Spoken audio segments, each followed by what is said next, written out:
background. And so just to set the context of the conversation today, we have, girl, show it. You're lucky I don't spin this camera around so you can see this other side of my office where you can see this degree on the wall. But show it. But we wanted to set the record straight. One of the things that we have been noticing across the board for the last 7+ days is that clearly there's been a lot of fiascos and conversations from people who are in the mental health field, the general public, influencers, podcast hosts, and all the things, talking about not just the Dr. Cheyenne Bryant, how she presented herself and our field on certain podcasts, but also we've noticed that some of the conversations or comments have also started to shift to, is Argosy an actual university? People who went there, are they actually licensed and credentialed? Is it APA accredited? Why is the ethics board so important? And so we decided to do a podcast together because we both graduated from Argosy University back in 2009. We graduated, and for a while, even after graduation, up to a decade, it had and held an APA, American Psychological Association, accreditation, which is vitally important for post-graduation opportunities, jobs, and just our status. We are both currently and still, since we graduated and passed the exam, active, licensed clinical psychologists. We are in the state of California. And the reason why I'm emphasizing some of these is that there is a lot of nuanced conversations online from individuals that are not mental health providers, which is still cool. But also people are shedding light on Argosy who've never been there. And so we are going to open up those conversations today and talk about juicy behind the scenes of what it was like on the day that I know personally for me, that I lost my job in 24 hours because I was teaching at Argosy on campus in Los Angeles in the master's and the doctoral in counseling program. So without further ado, I'm going to turn it over to my co-host today and introduce yourself and let us know where you're tuning in from and a little about yourself. Yes. So everybody, my name is Dr. Roche Brown. I am also known as the Doctor of Rethinking because I help people to remix their thinking so they can make money, they can manage their money, and they can multiply their money. So at this point in my life, I am a financial psychologist. However, I have been a licensed clinical psychologist since 2010 is when I actually got my license. I know exactly when that happened. I've been doing the work, for a long time, since 2006. So about 20 years in the actual field of psychology. And just kind of like in starting this conversation, I like to say the fact that, it was kind of funny. Dr. K was like, your bestie out there, right? And I like Dr. Cheyenne Bryant, right? And one of the things that I realized about her, even I met her in person. She was very warm, very approachable. I know she's taken a little bit of heat, and so she's been coming in a little bit hot, right? More recently. And I'd be like, girl, baby, turn it down. Because you don't have to be that way. But I do actually like her. And what I have recognized is that I've just been disappointed in her answers, right? When it came to the conversation around licensing, I was disappointed. And then when she had to further explain it, I was like, I was a little disappointed. And I was thinking she needs some BBPs in her life, right? Some beautiful Black psychologists, right? People she went to school with who she could have consulted prior to being on different platforms and sharing, the reasons why. Because it's okay if that's your thing, you're not licensed right now, or you weren't ever, just be honest about that, and explain it so the community can understand it better, right? Yeah. But I think the biggest part for both of us is that we both went to Argosy University, graduated in 2009. And I think the other part is because we graduated and we were professors, right? We both were professors in the bachelor's program, the undergrad program that was there. We were both professors in the master's program that was there. We were also professors in the doctorate program that was there, right? And so we know it from a bigger position than what the average people that are out there, influencers that may just be making fun of it, actually understand. Right. And so let's actually take it back. I think that a lot of people are very interested. So I want to lead in with talking about the behind the scenes of the work that we did in the program, but also the doomsday of a very traumatic experience that I believe a lot of people went through during that time. So to give some context, we went to school in the Bay Area. So Dr. Roche is from the Bay Area in Northern California. I am from Compton. She's from Oakland. Okay. Okay.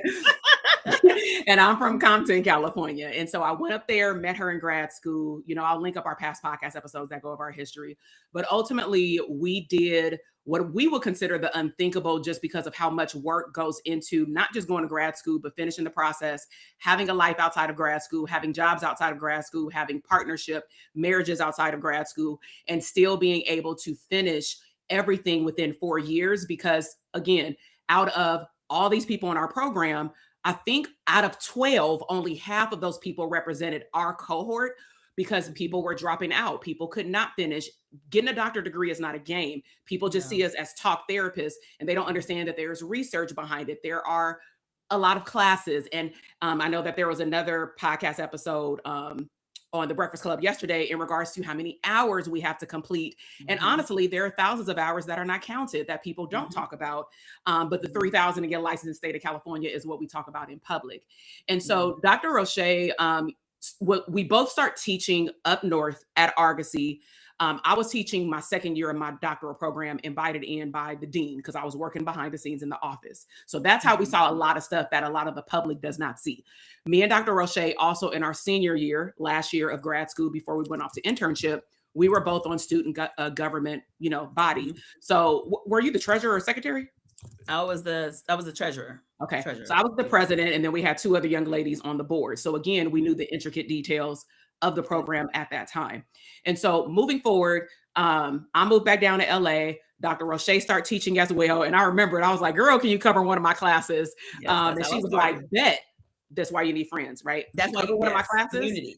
Exactly. Yes. And then she loved it. And I'm like, go talk to this person, relationship capital. Our community know what that is.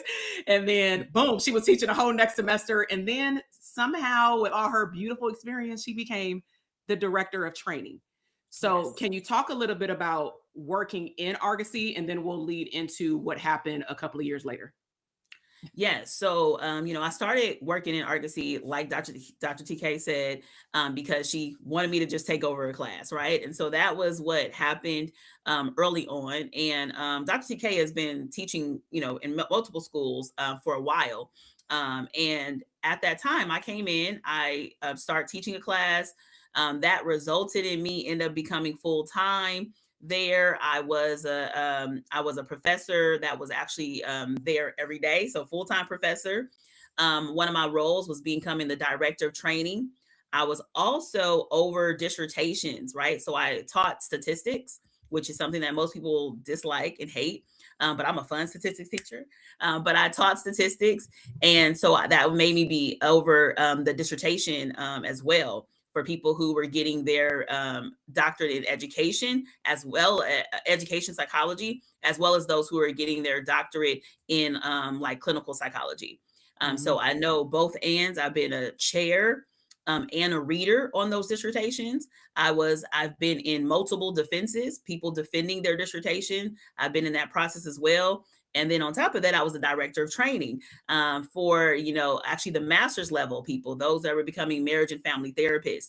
And what that means when you're the director of training, you actually have meetings with other director of trainings of multiple schools. And you are understanding that it's very important for your current students to be trained in this work while somebody is supervising their skill sets, right? And teaching them how to grow in their skill sets. And so I was the one who monitored that.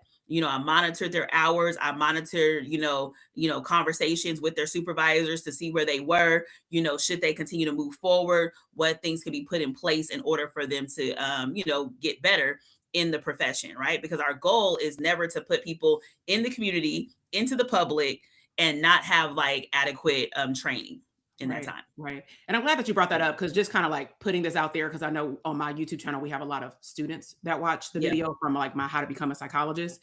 And I wanted to just remind students and those who are going for licensure, this situation, outside of looking at the fiasco online, should just be another reminder of why you should keep copies of everything that you do. So for example, if you are doing a rough draft of a paper, I was taught, okay, so let me time out. So I used to work at Geek Squad and Best Buy. That's what I meant by holding down a job, trying to pay my rent while also going to this school. Okay. And I remember somebody, before I started my dissertation process, this girl came in from like UC Berkeley or something. She was crying and she said, I need y'all to save my laptop. And we were like, okay, so I'm the person who checks in the laptops and do like a scan or whatever for viruses or whatever.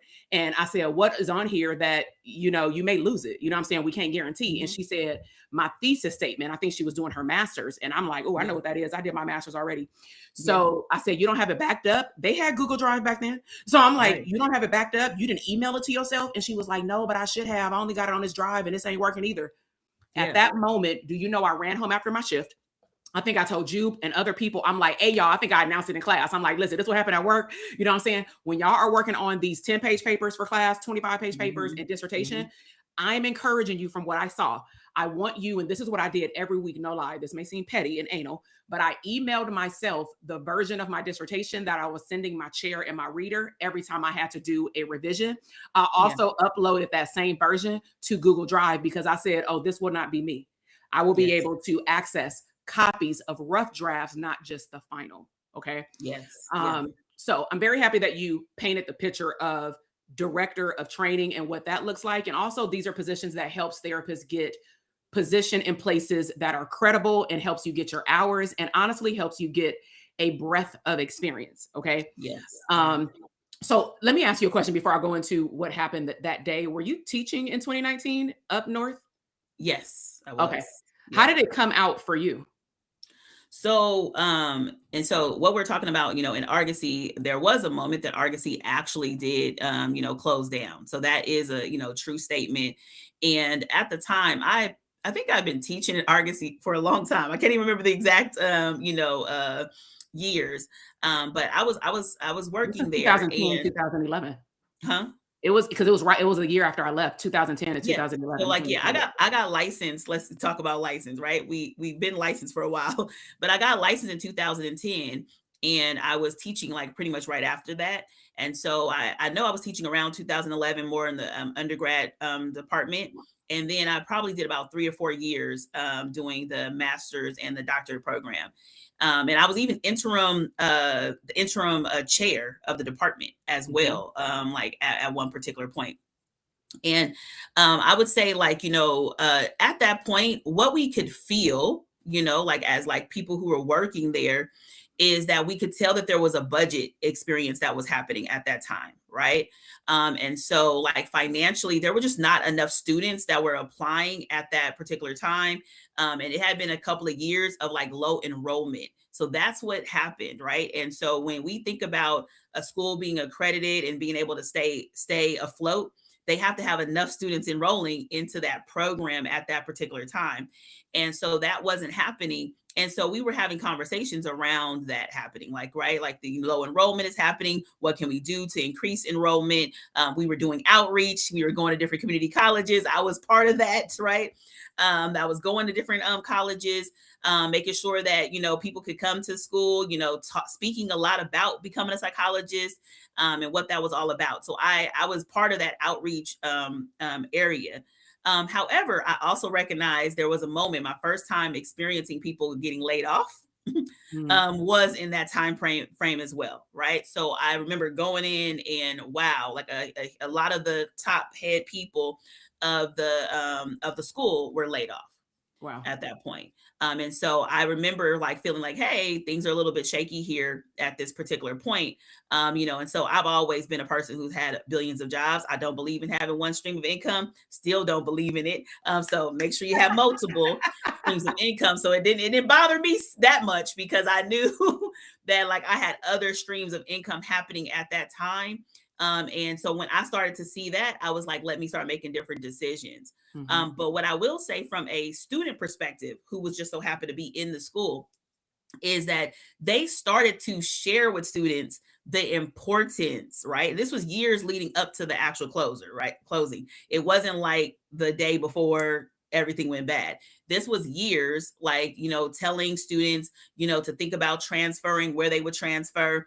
it was years of them telling them like, get your transcripts, you know, get all that together right now, you know, outreach to former cohorts, get your transcripts and everything, because it'll be a lot easier to come into the school to get everything that you need that is official, get multiple copies. So all of that was like, you know, put in place to make sure that we were sharing it with, you know, with the other students as well. Now, because I had a great friend, Dr. TK, like she said, she did tell us that, like, we were saving dissertations, we were saving, you know, all transcripts. So we had copies of our own stuff. But, you know, we did get official copies even around that time. Yeah. Yeah. You know? So let's talk about the traumatic lead up, because our experiences, and sometimes we don't even remember the intricate details until something like this comes up and we talk about it. Because at that time we were living separately in Northern and Southern California, living our also different personal lives as well.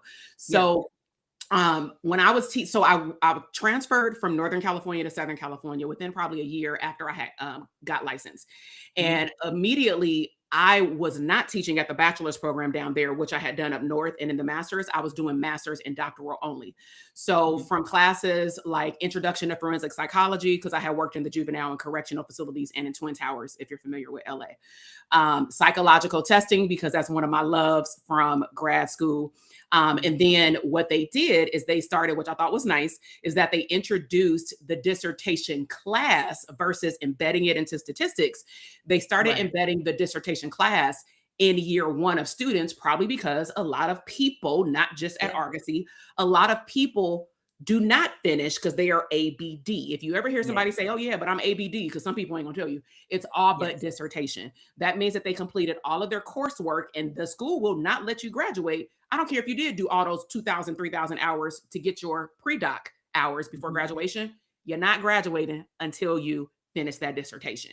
So I don't know if we should slow down just right there and, you know, think about what dissertations are, right? You know, because I think that, you know, most people don't recognize, I mean, that's one of the biggest areas of like a doctorate degree is the fact that you're going to complete a dissertation, a research project, a research project, right? That's how you get a doctorate, like in whatever your degree is, right?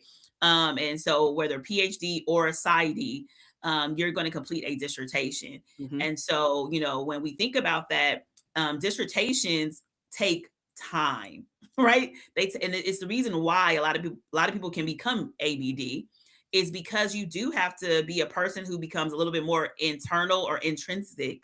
We call it intrinsically motivated, right? To make sure you get things completed.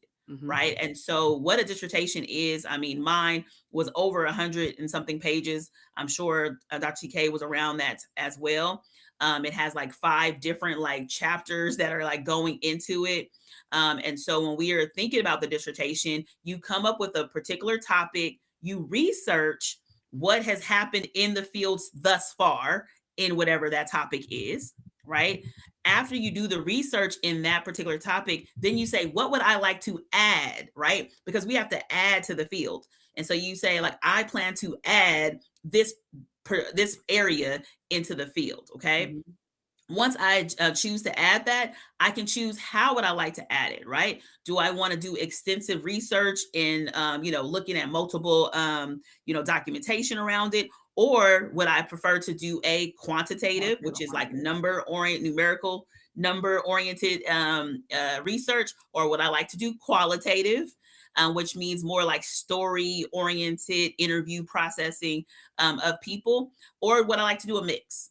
Right. And so that's what we call it. Like the first one was called a meta-analysis, if you guys want to know all the technical terms. But we do those things. And then after before we can actually go out and do that experiment, we have to present it to an IRB process, right? We have to present to people to say, hey, this is good. And it's going to be safe for the public. That is one of the biggest areas for the IRB, that it's not only going to be physically safe, but that it's going to be emotionally and psychologically safe for us to do this, to add to the research, right? And then once we get past that area, we then complete the project. We do statistics if necessary. We create a conclusion. what we're going to add to the field because of what we have now, learned, right? We have, had a hypothesis, what has come up out of your hypothesis. Was it right? Was it wrong? Mm-hmm. And then we publish it, right? Publish. And what does that mean? What does that mean? mean with publish? Because that's a big conversation online right now. Right. So we actually publish it, and so I think it was ProQuest. I can't even remember at this point. But we publish it. And so it's somewhere that everybody can find, it's published, the way that we're able to publish a book, right? We know people know how to do that. Mm-hmm. Right. So, but this was our first book that we have published. Give yourself credit, people. For those of you who ain't said you're not an author, you are. You're an author. You're an author. You have a doctorate degree. You completed this. It was a published book. Okay. Usually they keep one copy at the school that you were at. In the library. Mm-hmm. And then in the library. And then also you would have as many copies as you would need. But ideally, we would always keep one copy of our dissertation. That would be at the home. I know my dissertation, I have loaned it out. So I had multiple dissertations. I've loaned it out to people so it can help them in completing their dissertations. Mm-hmm. Right. So I have also, I was like, let me go ahead and find my dissertation because it's going to be in your house. Mine is in this right here. Yes. You're going to be like, I know where my dissertation is. Okay. Mm-hmm. You're going to definitely know the topic of your dissertation. And I can recall even, what my dissertation topic was parenting the second time around. And it talked about the attachment style of custodial grandmothers, right? Raising their grandchildren, right? Mm-hmm. And so that made sense for my particular life. Like I was raised around, I wasn't raised by my grandma, but I was raised around my aunt who took care of her grandchildren. I had a lot of clients that was happening to. So it just made sense to further that research. Dr. DK, you can go ahead and share what yours was. And I'm going to blend it with the topic and for students too. So one of the things that I'm going to say we are very grateful for is that we intentionally chose the only 2 Black professors on campus. We love our other professors, but when it would come down to our topics, and Dr. Roche and I were both working at high schools, Richmond and Kennedy High, during our first year of practicum. During second year, we were introduced to statistics, 1 full semester for introduction, the second year for the beginning part of the research project. Dr. Word and Dr. McKinley Alvarez served as our chair and our reader through Argosy. And what we were told by Dr. Carl Word, because he was the IRB person, is he said, if you are smart, and I'm all about cut me some time, okay? And so he said, if you're smart, you need to turn in this 10-page paper based off what you're learning this semester at the end. And if you're smart, you're going to choose the topic for your dissertation so that I can grade it and it can be the beginning part of your IRB process. That's all I needed to hear. You gonna save me time, sir? Bet. Right. So we went ahead and did that. And we chose topics for students for easiness purposes. We chose topics that we knew we wouldn't get tired of. So because we were working at those high schools, I personally chose a topic that I was struggling with in the mental health field, which is still a struggle, which is getting Black parents, African-American families involved in the therapeutic process of their child. And then I chose to look at a theoretical orientation of structural family therapy because I was doing conjoint and family therapy here and there. And then, of course, later in other sites.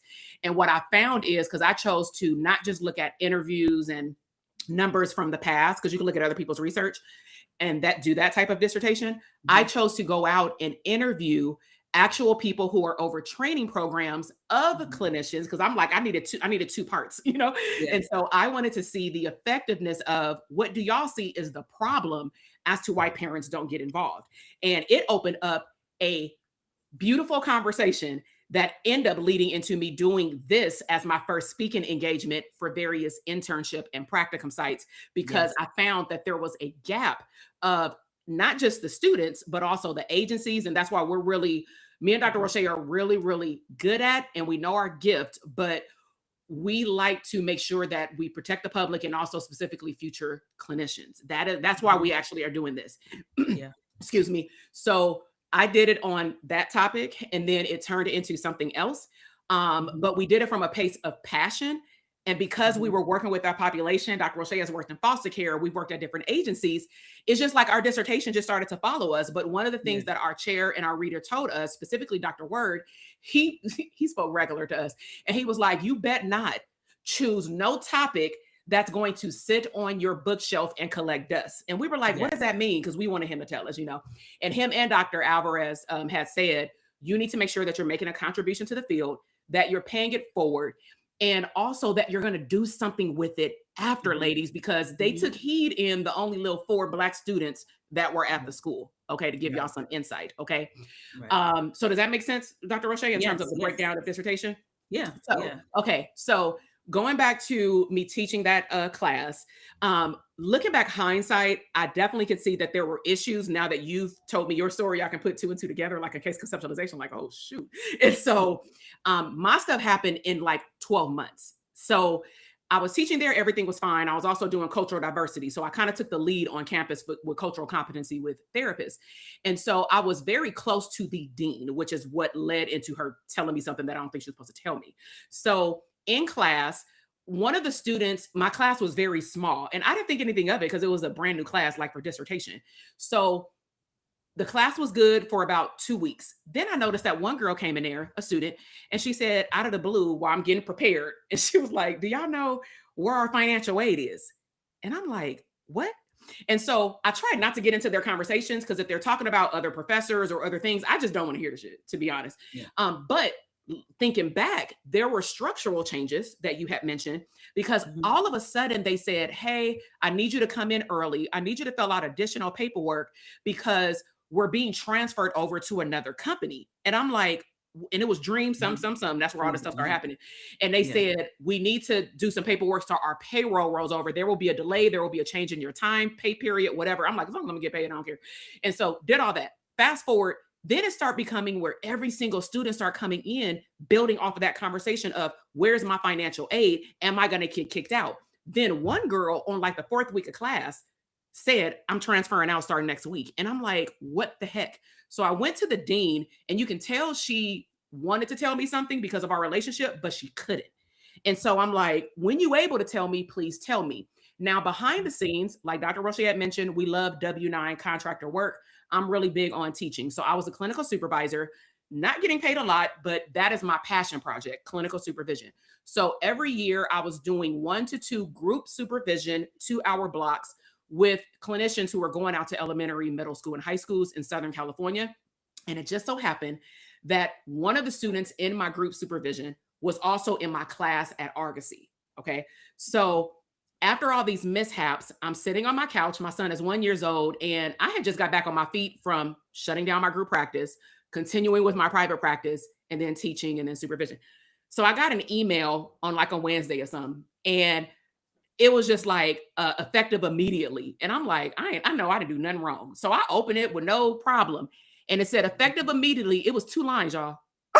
It said effective immediately. Argosy University is shut down in the next 24 hours. Please call me. Please do not tell your students.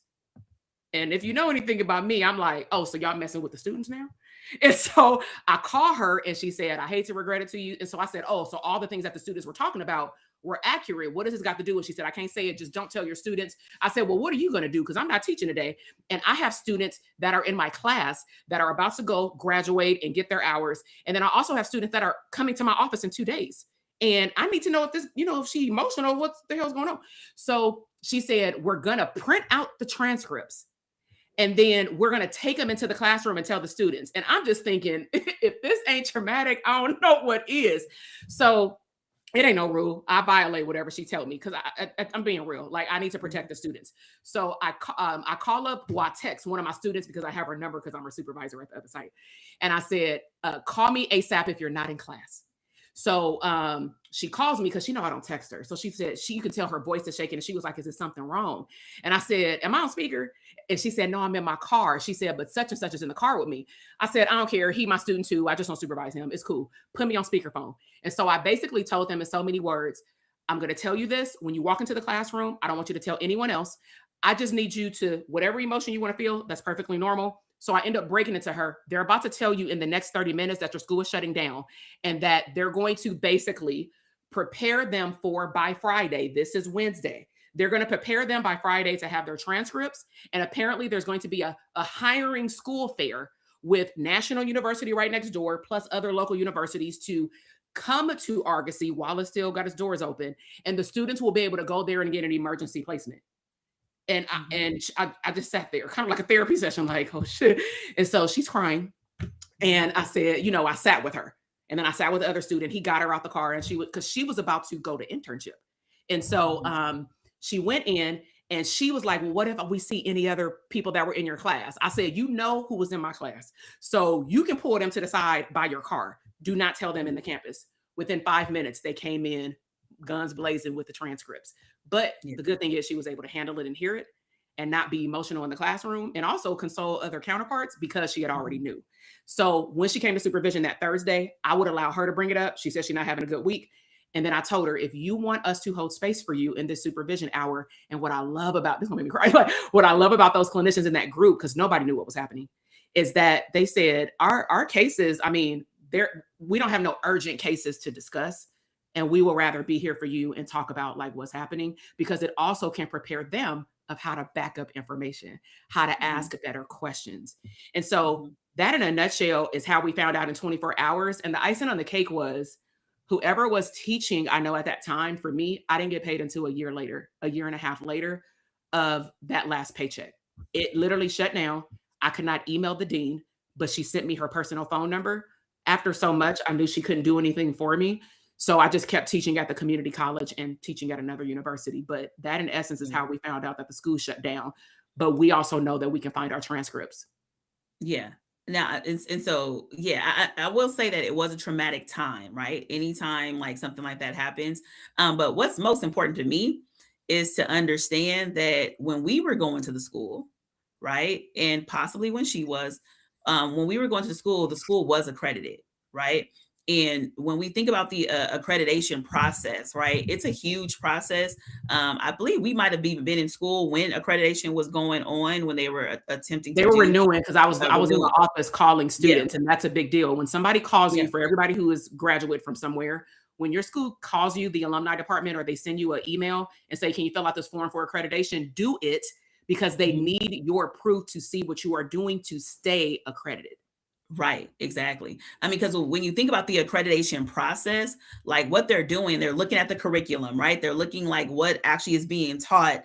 Oftentimes they even may sit in on classes and everything. It was a huge process. They're looking at to make sure that the degree, is going to fit what was actually taught. And they look for student outcomes. And so what Dr. TK was saying is, her calling, like she's trying to say, okay, people who graduated from this school, did they get good jobs, right? How long did it take them to pass the licensing, right? Were they adequately prepared for these things, right? And I think that's what accredited schools are, right?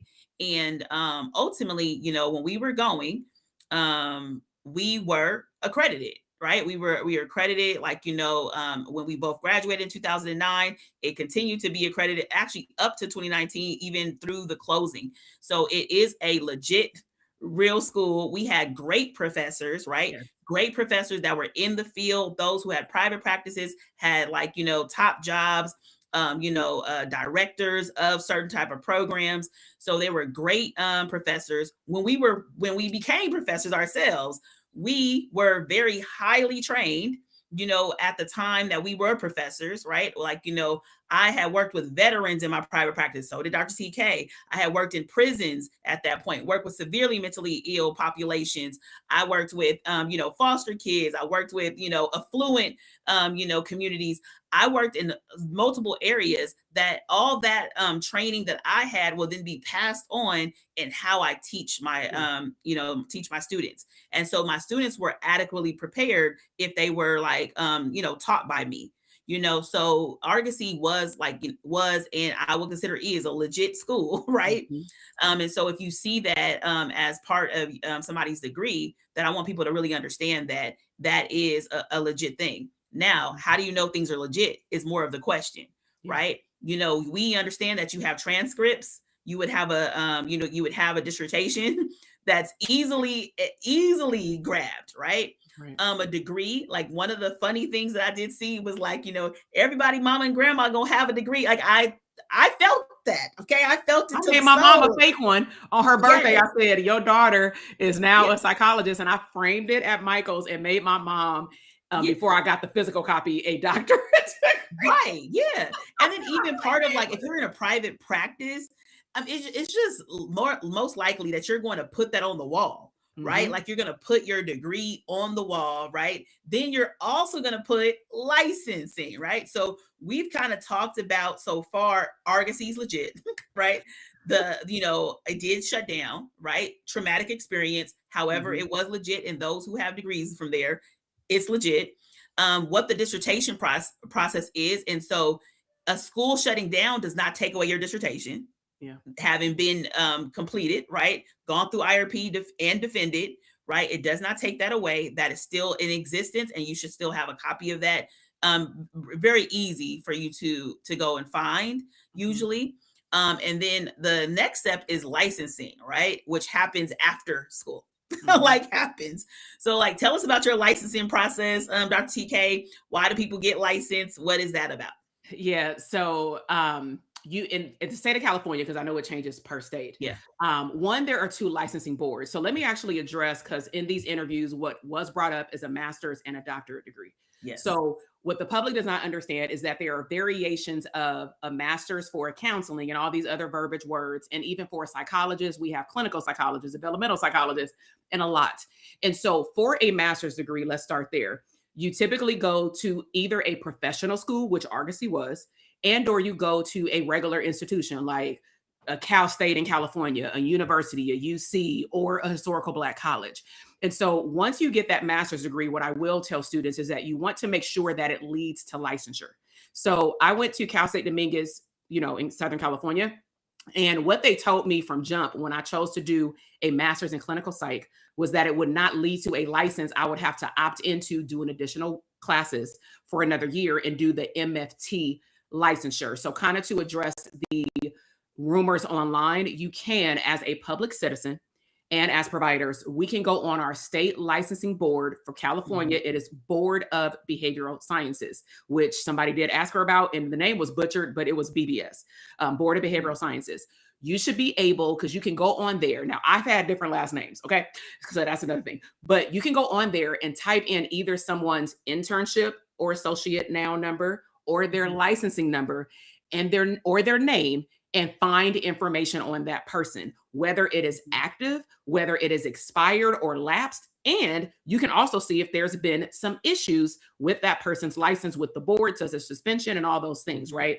So with a master's in clinical psych, I chose to opt into the MFT option. And I'm bringing that up because, again, if you look up somebody's name, it will say that my internship number expired. Why? Because like she had said, I transferred into the doctoral program. But I finished my master's there, though I graduated. I just knew I couldn't get licensed. So I chose to become a clinical psychologist, 4-year program, up to 5 years, dissertation, as Dr. Roche had talked about. And then we sit for the EPPP. So as psychologists in California, we cannot sit for the EPPP until we have completed a certain amount of 1,500 hours. Yeah, we have to complete 1,500 hours. Now, the crazy part is in our last year of our doctoral program, most of us take on a full-time job to do our internship, which means that we're doing well over 2,000 hours. That's what I meant by some of the hours are not going to fully count, all the way. So we sit for the EPPP. And then after we pass the EPPP, we can also sit, once we're done with the 3,000, we can then sit for the ethics exam. Both of these are in person at testing sites. And I think nowadays they can get instant results, but we had to wait for 3 or 4 weeks in pain. You feel me? But once you get licensed, how that translates over to the career field outside of what you do as a personal brand and in your private practice, of course, is that up until that point, you have to work under someone's supervision. That should be listed. If you're saying that you're a therapist, your supervisor has to be listed on your website. It has to be connected on your online profile or directory like a Psychology Today. No one who's an associate intern or pre-doc student should just be going out there saying that I'm a therapist and they are not disclosing that they are working under someone's supervision, which means that we take on a liability when we become a supervisor. That's why for the public, why the mental health community is in a providers, we are in an uproar because not because of just the hours that we completed and the degree that we have, but also the mere fact that we had to, like, we in liable situations with talking to people, talking to kids, and then also we take on the role of a supervisor. So once we got licensed, I know me and Dr. Roche have worked in various institutions. I've also worked in corrections. I've worked with Los Angeles County Department of Mental Health. I was able to get that job because I went to an APA accredited institution. I know I looked into the VA because I've done veteran assessments in my private practice. But at one point, I wanted to work in the VA in California, and they actually said, you cannot work here unless you actually have an accredited PhD or PsyD from an accredited APA university, not WASC or whatever it's called.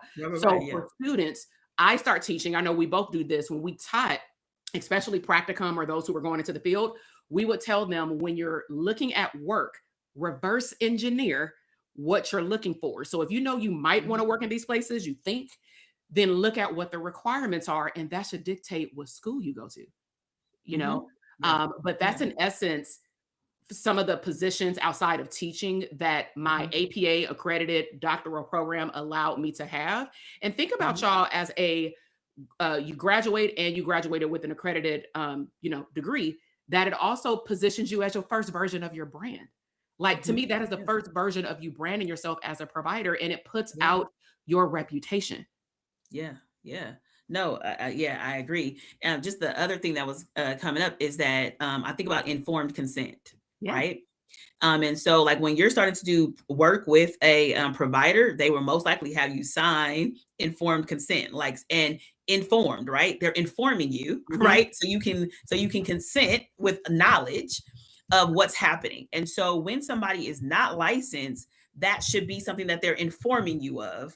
On now, a lot of times we get paperwork, and of course we do not pay attention to paperwork, right? But oftentimes we may just sign it off, and that's okay for you, right? But it's more important for you to be reading what the heck what you're signing, because usually if you're seeing somebody who is not licensed, they normally are working under someone else's license who you may not ever meet. However, it at least will state that the person that you are working under.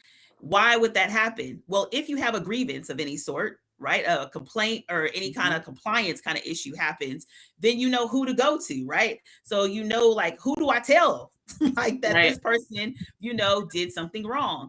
And so if they're not licensed, it would be under that other particular person's license, right? If they are licensed, then you would go to the board to let the board know, hey, this person did something wrong, right? Ethical codes, like, they're not legal, they're ethical, but ethical codes are there really to protect everybody, right? It's to protect the public, right? Yes, and to make sure that we don't blur boundaries unintentionally, or whatever the case is, that may unintentionally, be unsafe for, our clientele. Right.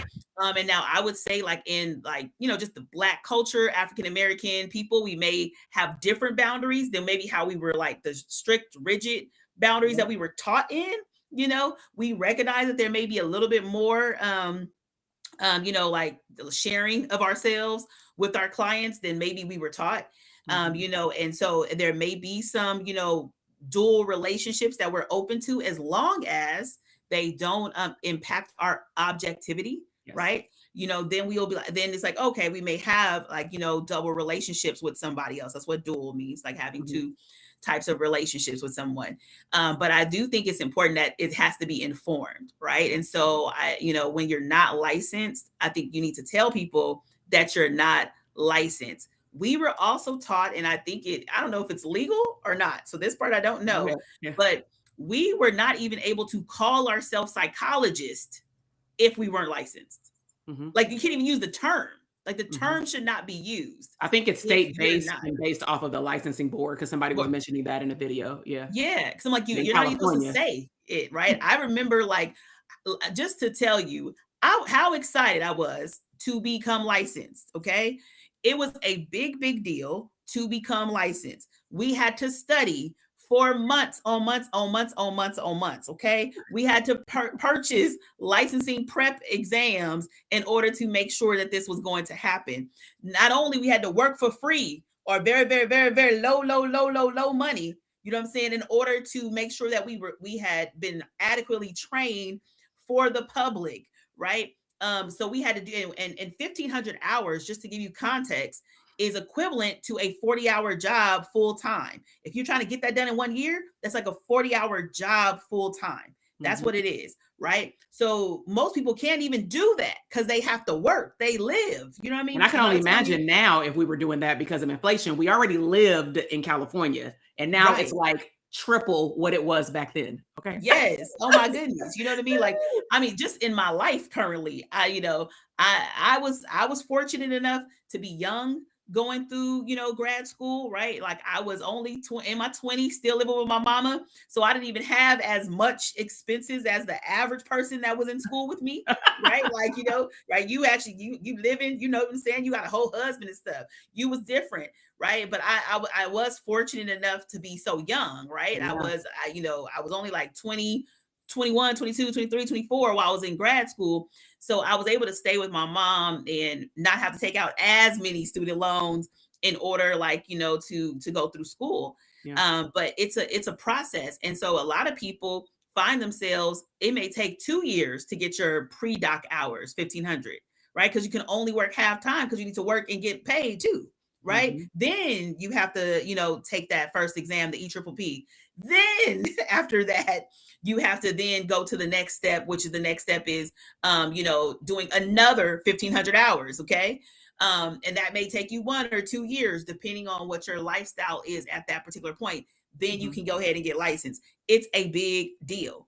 So in our field, I know for me, you know what I'm saying? As much as I love people, it's frowned upon if you have ABD. If you went to school and you were all but dissertation, you didn't finish. It's frowned upon for you to be a person who did not get licensed, right? Because when we got licensed, I mean, when I tell you, and we probably know people who were smart, intelligent people who did not, make it through licensure for whatever reason, like life reasons or whatever the case is.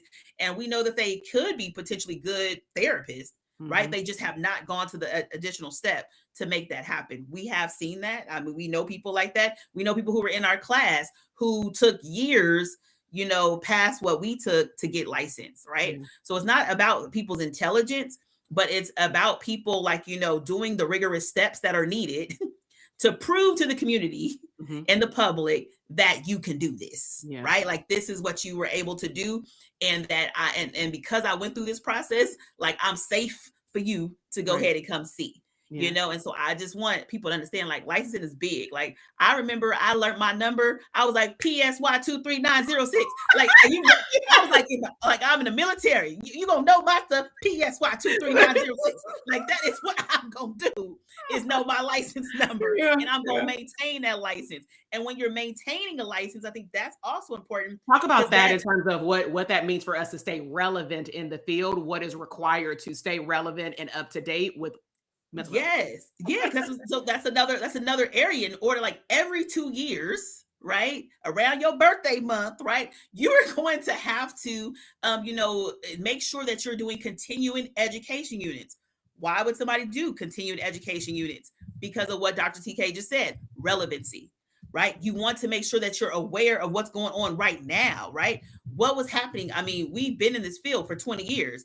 What was true, or what was evidence-based practices 20 years from now may not potentially be the same evidence-based practices right now, right? And so we want to make sure that we're staying abreast of how the world is changing, because the world be changing out here, right? We have to be in that zone.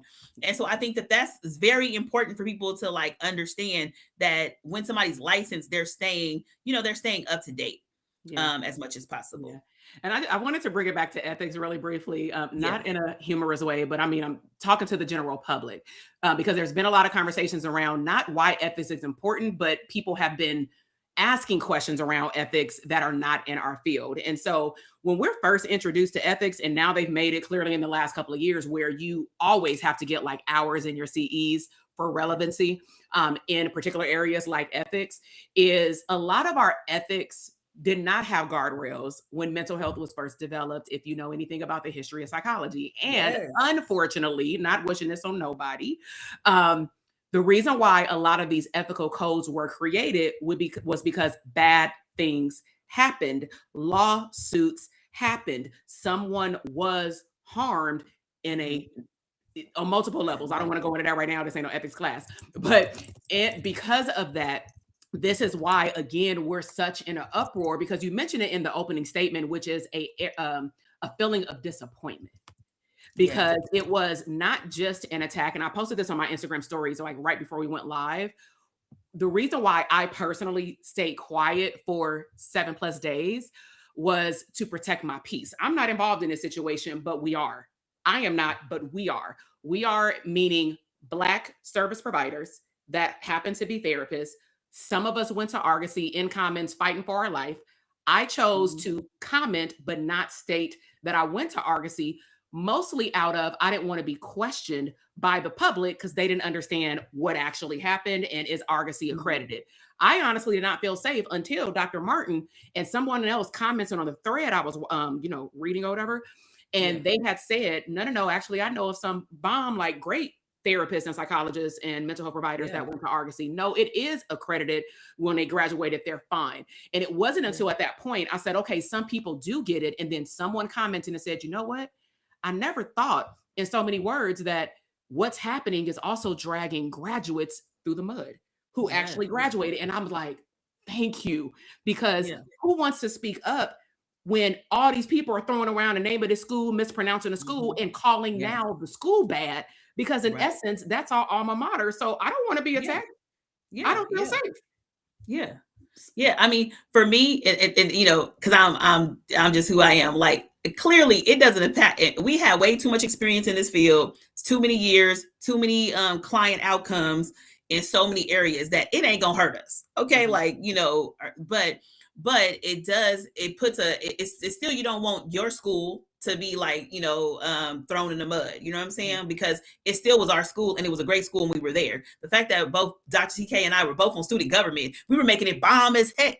Like, you know what I'm saying? Like, for everybody who was going there, you know what I mean? We had so much student engagement because they gave us a little budget. We made the budget stretch. We held people to the ground. Do you recall we had to bring up ethics with a underclass group that start cutting up at a party, and we said your reputation is on the line, and we went and they hated us. Yes, because you're not gonna make us look bad. Like, we would check people who was gonna make us look bad because you came from Argosy. No, everybody will be, skilled. Excellent. So you don't go out in this field making me look bad, going to your practicum site, making the school look bad. Therefore, they don't want another Argosy student, right? So it matters, and we were about that life then. Okay, you know what I'm saying? Yes. So we, of course, about that life now. Like, don't say our name. Okay, like, you don't want to get licensed, that's on you, right? You know what I'm saying? You don't want to complete your dissertation, that's on you. But don't sit there and make it seem it was on the school, because I don't believe it was on the school.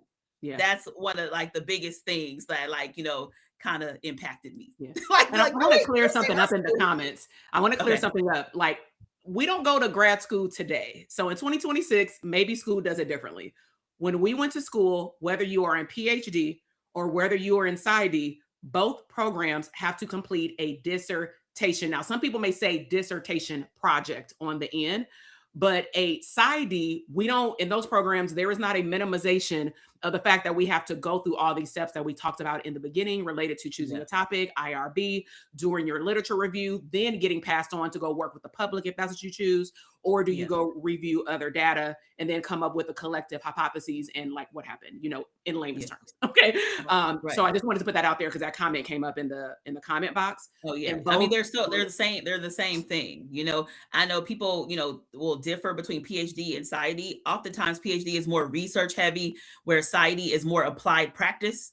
You know what I mean? Like, it's like we're actual practicing psychologists.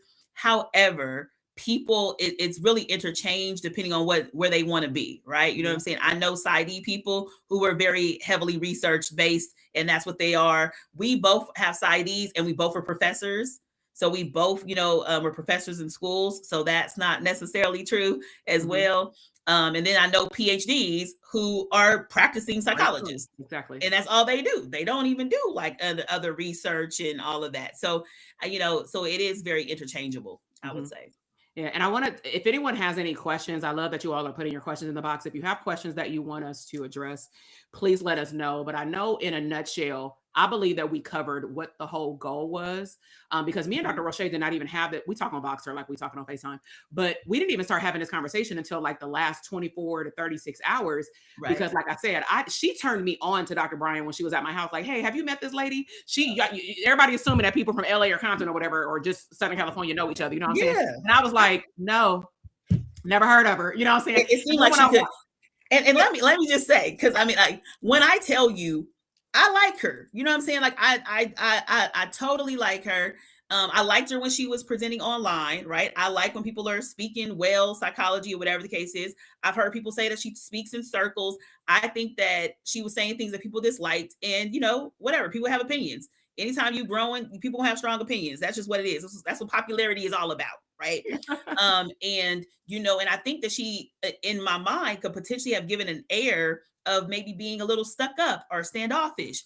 But I met her in person and she was not that way at all. Like I say, she was extremely warm, very approachable, very talkative. I was like, she feel like me and TK. Honestly, I was like, she could be our friend, like in the field. I could see have gone to school with her. You know what I mean? So I felt that way. I mean, I had to go get this real quick. I had to pull it up. Baby, I got a chain too. Okay. Dr. Roche is up in this piece. Okay? Don't play with me.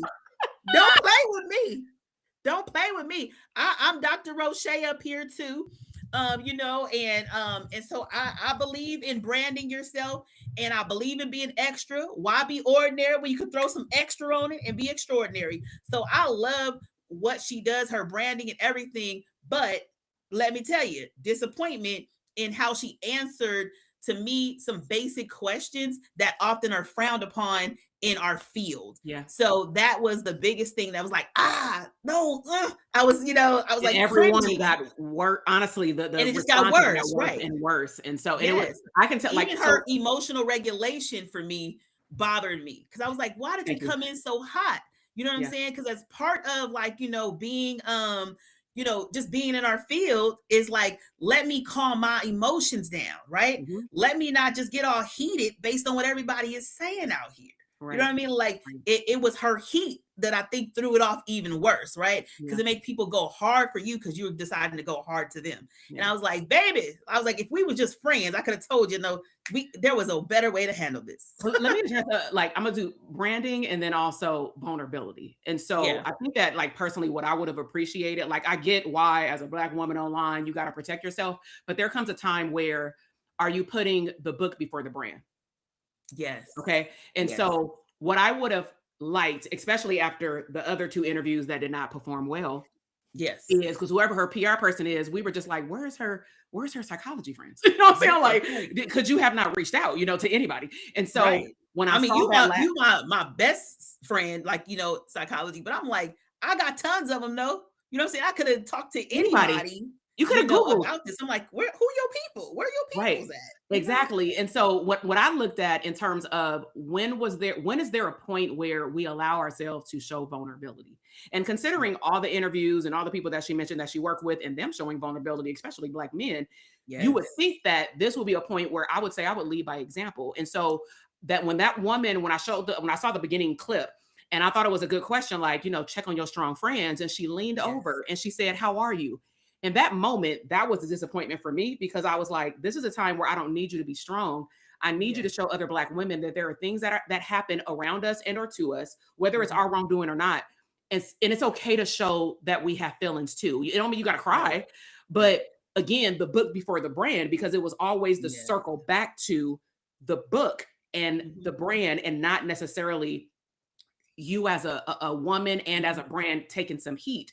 And I don't like what's happening. I don't like these conversations, but it was covered up, unfortunately, with scriptures and how some people mentioned talking in circles. And then when conversations did try to happen, or questions directly related to the degree, I get you don't have to prove anything to anyone, but a nice excuse my language, put this shit to bed would have just been show the dissertation or show the plaque. That's it. I mean, because we know what deflection is, right? And so it's like, the thing is that you just be open and honest, right? I mean, one of the things that she said, and I liked before that she said, as we talk about transparency, is she gave a great definition of honesty versus transparency when she was talking about relationships one time, right? You know what I mean? Transparent, somebody just bringing stuff up, right? Like honest is when you have to ask for it. And I'm like, you know this, you know these terminologies, you know what that would look like. And if you were in because she talks a lot about relationships, if you were in an actual relationship, how would you feel that you asked the question, but the person became defensive? You would be like, wait, is this not like you? I wasn't even questioning you until you became defensive. I wasn't even worried. I just wanted you to answer the question. But then your defensiveness made me like say, there must be something more there. You know what I'm saying? And so it's like, oh, like, why did you like just make sure you could have just been transparent off top and just said, oh, you know, I attempted to do the licensing exam. It didn't work out. You could have said that. Like we would have been like, oh, okay, cool. We understand it. That's cool. So now I'm really more of a coach, and I operate from a coach thing using my psychology background, all my classes, all my training. She could have said that I've gone to multiple practicum trainings, right? I've gone to internships before. She could have just told us those things, and we would have been like, okay, but I chose not to get licensed, right? Or I did everything, but even dissertation. She could have said that. And said that, you know, due to whatever chair issues, reader issues, I wasn't able to complete my dissertation, but recognize that it wasn't a part of what was needed for my practice. We'd have been like, okay, right? You would have got some heat, but not as heavy as what it is now. We just heavy, okay? It's multiple news cycles. Usually stuff die down in 48 hours and something else hits, and this ain't hitting. You know exactly. Yeah. Someone had mentioned in the chat box, and I do want to address this just more for like public, is how, let me put it on. So how is it that no one asked what school did she graduate from? And so just in general, I want to speak from like mental health services. Most people, including professional women, because I'm a therapist coach. I didn't mention that for those of you who are not familiar with me. I'm a therapist, business coach, and mentor, and I teach therapists how to have profitable private practices. I am a APA certified instructor, so I have to be on P's and Q's with ethics and all the things in between. And one of the things that I even teach the therapists when they're building their businesses is when you are a brand and you put stuff online and you say that you serve high achieving women, career women, all these kind of things, when those women are seeking services, they are a woman in a state of chaos. And so when anyone is in a state of chaos, and some people wait to the last minute to get a therapist, let's be all the way real, okay? Because we all know what therapy is after 2020. And so when people are in a state of chaos, we don't ask all those questions. We're just looking for sometimes, do you have availability, cash or copay, and can you see me in the next 7 days? You know, most people are not even scrolling on the bottom of our online directories, even though we put it, and we have to, that we have a degree from particular, you know, universities. And so that's usually not a natural question that the public ask. But also from a branding perspective, me and Dr. Roche are both speakers. We are both authors. We have had various streams of income, and we still do. And when we walk on stages, because probably because we got the license, you know what I'm saying? Why would somebody ask us unless we're probably going for a teaching job? That might be different. People are not going to stop us and say, how many hours did you collect? What day? They just know we got the license, which means that we legit. So that's, I just wanted to address. I don't think anybody has really ever asked me what school I went to unless they were a psychology major and they weren't asking me questions. So it doesn't come up. Honestly, it never comes up. I don't think, I would say not one of my clients has ever asked me what school did I graduate from. So that doesn't come up. And directly, nobody asks, are you licensed? That's not something direct. That's more of a transparent thing. We just transparently let people know. It may be on our signature, our license number. When I speak and present, oftentimes I'll put my license number because I believe that it adds extra credibility to me that I have a license number. So I transparently say that. Most people do not, you know, nobody even asks. Honestly, that's why these conversations need to happen. Exactly. That's another uproar from us being licensed providers, is that we already have enough flack. And I think they talked about it with Lizzo or whatever. Like there are already, even in the celebrity industry, where nowadays online, people cannot tell the difference because people are not transparent with providing information, that people can't tell the difference between a coach and a therapist. One, because questions are not asked, but also we got to remember, it's our responsibility, ethics. It is our responsibility to educate the public. If you have a platform like a podcast or a YouTube channel, or you go live or you do videos, if you're a therapist, I'm encouraging you for the year of 2026, because there's too much shit happening online where the public does not understand, and that's not their job. It is our job to slow them down and say, actually, no, you came to me for coaching, but you actually need therapy. So I'm going to refer you to my counterpart that's his expertise. And we refer them out. We don't see them together. We refer them out because we got to solve whatever the mental health problem is to then coach them forward if people wanted to know the difference as well. But I'm just saying to providers, make it part of your responsibility, make it a part of your ethical obligation, your volunteer hours, your pro bono hours, put aside 5 hours a year to educate the public, please, because people, especially children, teenagers, and young people, they need to know the difference so they can find the right provider. Yeah, I like the other question that just came in. Can you even call yourself a doctor if you haven't graduated or have not completed your dissertation?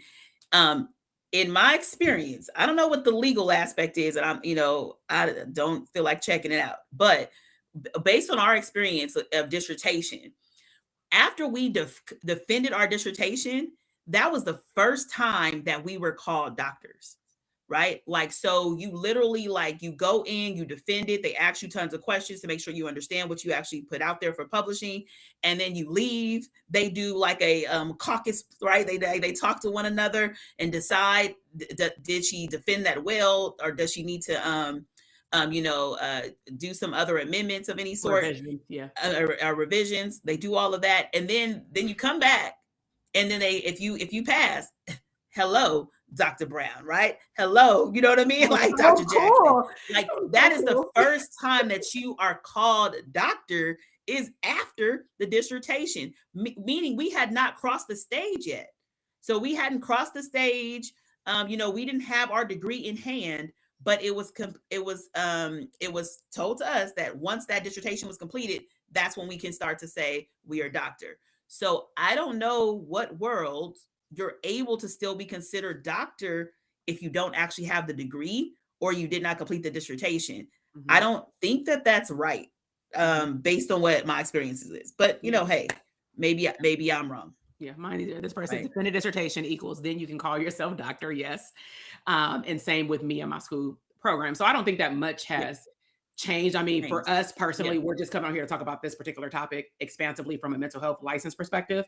But of course, some of the questions that might arise, I would encourage people, especially if you are in the mental health field or you want to pay it forward, go call a school that has a actual doctoral program and see what the processes are. And or these days, it's probably online of the order in which a student has to do. But I want to pull out some encouragement because I know that even people in our community, they went back to school recently. I know one of my friends just actually posted a graduation picture, but people have went or going back to school to get their doctorate. And I just want to commend you and to let you know that, like, hit us up when you get licensed because it is a big deal. I cannot tell anybody what that feels like on two levels.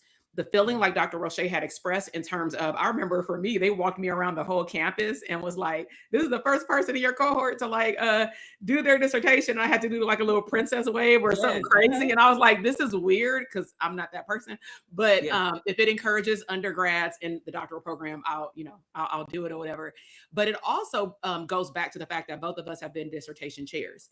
And I will tell you that there is nothing, I ain't gonna say nothing, but it is so pleasurable to be able to walk somebody through that process for you now to sit on the other side and listen to this person. Because get this, y'all, it is a big deal. They actually can invite family members. It wasn't online. I don't know what they're doing in 2026, but back then, if your family members were local or they flew in, you can invite, it's in a classroom, you invite everybody, your chair and your board and your reader, your editor person, everybody's there.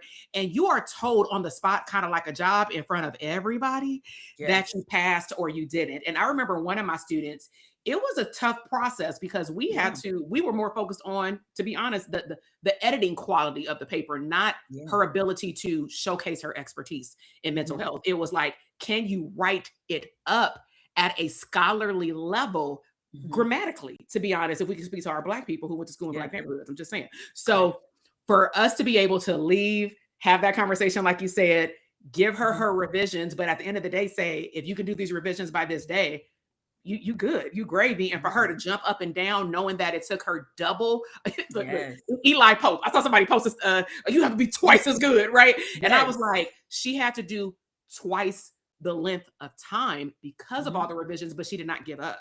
And so I don't know what happened with Dr. Cheyenne Bryant in her situation, But I do know that there are other people that are out there going through this process that are struggling. They have their head up. And I'm telling you, we're here to support you. Finish the dang on thing. You started it, so finish it.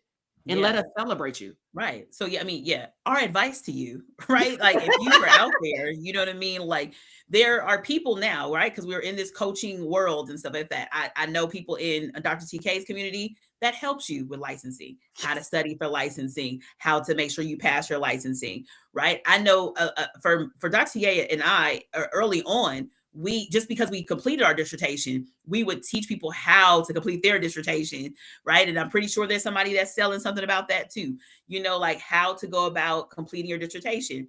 The thing that people do with me all the time are they do informational interviews. That is a huge thing. It'd be so many people who are in grad school, and they call me, people I don't even know. Some people I have known, but some people will hit me up on just Instagram and just be like, can you do an informational interview with me?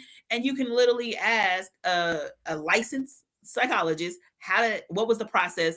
What did you need to do to get there? Can you give me any feedback on how I can get my dissertation completed, right? And we can give at least our opinions of what really works for us, in our experience, and we can be able to help you that way, right? So I would say overall, make sure you get your transcripts. If you're there, get your transcripts.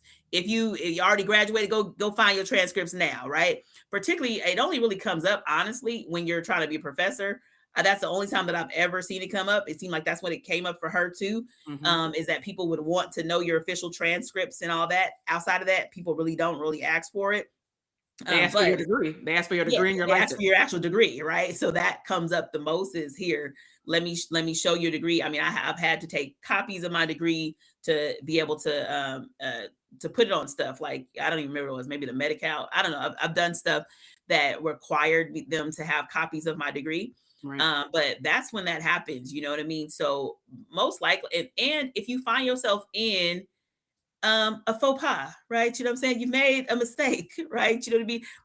There is a book, Yalom, The Gift of Therapy, which is one of my favorite books. And in there, he talks about blunders and breakthroughs in therapy, right? We get to have blunders, we get to make mistakes, but guess what? Breakthrough comes on the other side of having the blunder, right? So whatever it is that you're going through right now, and you have made a mistake, even to the public, the breakthrough comes through transparency. Yes. And I think that that's important for her to do.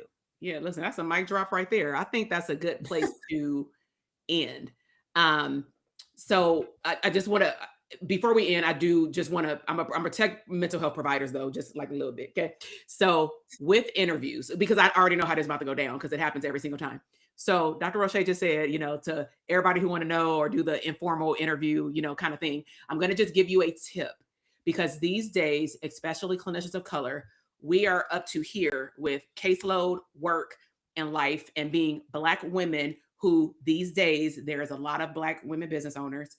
We are holding down being the nurturer of our household, our children and our families, plus also being a breadwinner potentially in your situation, plus also having a job and or a business. I'm just saying that.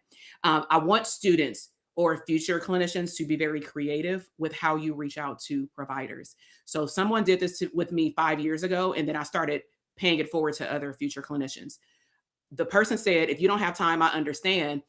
If we can't hop on a Zoom, can I send you the questions and how would you give me the answers? I said, I will record them on Zoom and send you the link as a recording. So get creative, students, whether it's Instagram has the talk feature, TikTok, I don't know if they got the talk feature, YouTube, because I have a YouTube channel. If you do have somebody with a platform, what I tell people all the time, I have a whole playlist for going through grad school, finding a practicum site. I created that because a lot of students were asking me questions. And to be honest, I got tired of repeating myself. And so get creative with licensed providers if you want to know what's happening in the current state of mental health, but find creative ways to get the information because y'all time zones and times that you're available may not match. And some of y'all got to turn in them papers. And we've been college professors. So we're not letting you pass because you waited to the last minute to turn in that paper. Okay. So Get your work done on time. You can follow, I will link all of her stuff up below, but where can they find you and stay connected with you, Dr. Roche, online? Yes, you can find me at Dr. Dr. _Roche, on Instagram. or Dr. Roche Brown on Facebook as well. And so for the most part, the Dr. Roche will find anywhere. I mean, I'm Googleable as well. You know what I'm saying? You know what I'm saying? You can go to, you can go to the board of like psychology and see the PSY 23906. Okay, like you can go find that too. We're gonna make that a song, like 24698. All right, y'all. Look, this when we come out with the song, you'll know why it came out. Okay, we about to see each other in a little bit anyway. Okay, bring my chain to New York. Bring my chain to New York. All right. Yes. All right. So if y'all are new here, make sure you subscribe to the YouTube channel. We have plenty of beautiful Black psychologist collaboration conversations. Some of them are very specific to streams of income with mental health providers, cash flow, because Dr. Roche is a financial psychologist as well. But stay connected. We'll come back to you, and it won't definitely be on this topic. I got a book too. Go ahead, girl. Show it. Money. Show it. Like I do money. Put the book out. Rethink your money. You know, so that's an opportunity too, right? Like, oh my gosh, look at that. Look, somebody put facts. Let's say it again. You want to know about me? I am Googleable. And you better look me up on that board of psychology in the state of California to Keisha Jackson Rudd. And 24698. I tell people, even when I'm like, telling them to go find a therapist, the world that we live in today, I would tell you to always Google your therapist. Like they should have at least a website. If they don't have a website, they should be on social media, some type of way to get a feel for who they are before going to go see them. Yeah. So yes, that's the thing as well. Yes. Somebody said, sell your book, sis. Let's go. Rethinkingbooks.com. We'll get you there. All right, y'all. Y'all have a great rest of your May for Mental Health Awareness Month. Stay connected with us on social media. And of course, subscribe to the YouTube channel. And let us know your biggest takeaway, aha moment, and share this podcast episode with somebody that you know and someone who questions Argosy and questions the mental health field. All right, y'all. Have a great day.